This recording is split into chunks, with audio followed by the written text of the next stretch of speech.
جناب نبی کریم صلی اللہ علیہ وسلم نے فرمایا، اگر میں الفاظ بھول نہیں رہا یادداشت سے، فرمایا اول الدعاء یوم عرفہ، سب سے بہترین دعا جو کوئی انسان مانگ سکتا ہے، سب سے افضل ترین دعا جو کوئی انسان کی قبول ہوتی ہے، فرمایا یوم عرفہ کی دعا ہے۔ یوم عرفہ کی دعا اللہ کی بارگاہ میں قبول ہو جاتی ہے، اور فرمایا مجھ سے پہلے انبیاء نے اس دن جو کچھ مانگا وہ یہ ہے، لا الہ الا اللہ وحدہ لا شریک لہ لہ الملک ولہ الحمد وہو علی کل شیء قدیر۔ تو یہ وہ کلمات ہیں، لا الہ الا اللہ وحدہ لا شریک لہ لہ الملک ولہ الحمد، بعض نے کہا یحیی و یمیت بھی اس میں ہے، نہ پڑھیں تو بھی حرج نہیں، لہ الملک ولہ الحمد وہو علی کل شیء قدیر۔ فرمایا یہ ہے وہ دعا جو عرفہ کے دن میں نے بھی مانگی اور مجھ سے پہلے جتنے انبیاء گزرے سب نے مانگی۔ تو ہمیں کثرت سے 9 ذی الحجہ کے دن ہر نماز کے بعد، ویسے بھی آپ کو یاد ہوگا کہ تکبیرات تشریق پڑھنی ہے، ہمیں ہر نماز کے بعد ایک مرتبہ تکبیر زور سے پڑھنی ہے 9 ذی الحجہ کی صبح سے۔ اس کے ساتھ ساتھ اگر ہم اس کا بھی اہتمام کر لیں کہ کم سے کم 11 مرتبہ، 7 مرتبہ، 3 مرتبہ، چلو کچھ نہیں تو 1 مرتبہ یہ بھی ہم پڑھیں گے، چوتھا کلمہ بھی پڑھیں گے، لا الہ الا اللہ وحدہ لا شریک لہ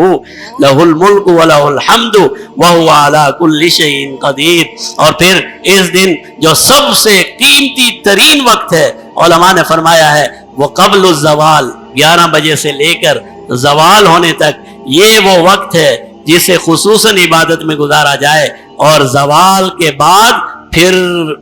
غروب آفتاب تک، نماز ظہر کے بعد سے لے کر غروب آفتاب تک، یہ وہ وقت ہے جس میں انسان جو دعا کرتا ہے اللہ کی بارگاہ میں قبول ہو جاتی ہے۔ یہ وہ وقت ہے، جب آپ حج میں گئے ہوں گے تو آپ کو پتا ہوگا یہ وقوف عرفہ کا وقت ہے،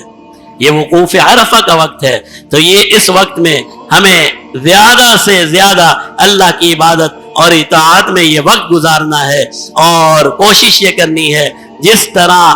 اللہ نے ہمیں یہ وقت عنایت کیا ہے، ہم اسے اپنے لیے، اپنی اولاد کے لیے، اپنے امت کے لیے، اپنے ملک کے لیے اور پوری امت مسلمہ کے لیے اس وقت کو استعمال کریں اور اللہ کی عبادت اور اطاعت میں وقت گزاریں۔ اور جو لوگ حج بیت اللہ کے لیے جا سکتے تھے اور ان پر حج فرض بھی تھا، لیکن اپنی کوتاہی کی وجہ سے، اپنی مصروفیات کی وجہ سے، اپنے کسی بھی معاملے کی وجہ سے وہ اس سال بیت اللہ کا حج نہیں کر سکے، انہیں بھی اپنی کوتاہی کی معافی مانگنی چاہیے۔ یہ بڑا ظلم ہے، یہ سب سے بڑا گناہ ہے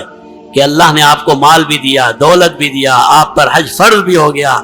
ویزے بھی اویلیبل تھے، سب کچھ تھا، لیکن آپ نے کوشش نہیں کی اور آپ حج بیت اللہ کے لیے نہیں گئے۔ اس سے بڑا جرم نہیں ہو سکتا۔ یوم عرفہ کا دن آئے،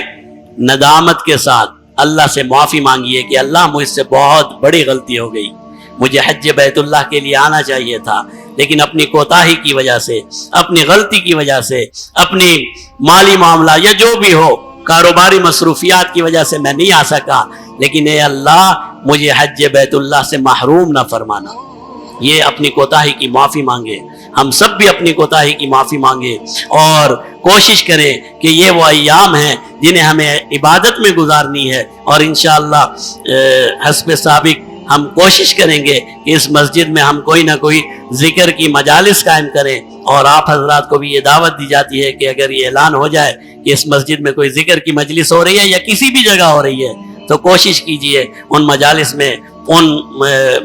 میں شرکت کریں اور دعاؤں میں شریک ہوں۔ اللہ تعالی ہم سب کو توفیق عطا فرمائے۔ وآخر دعوانا الحمدللہ رب العالمین۔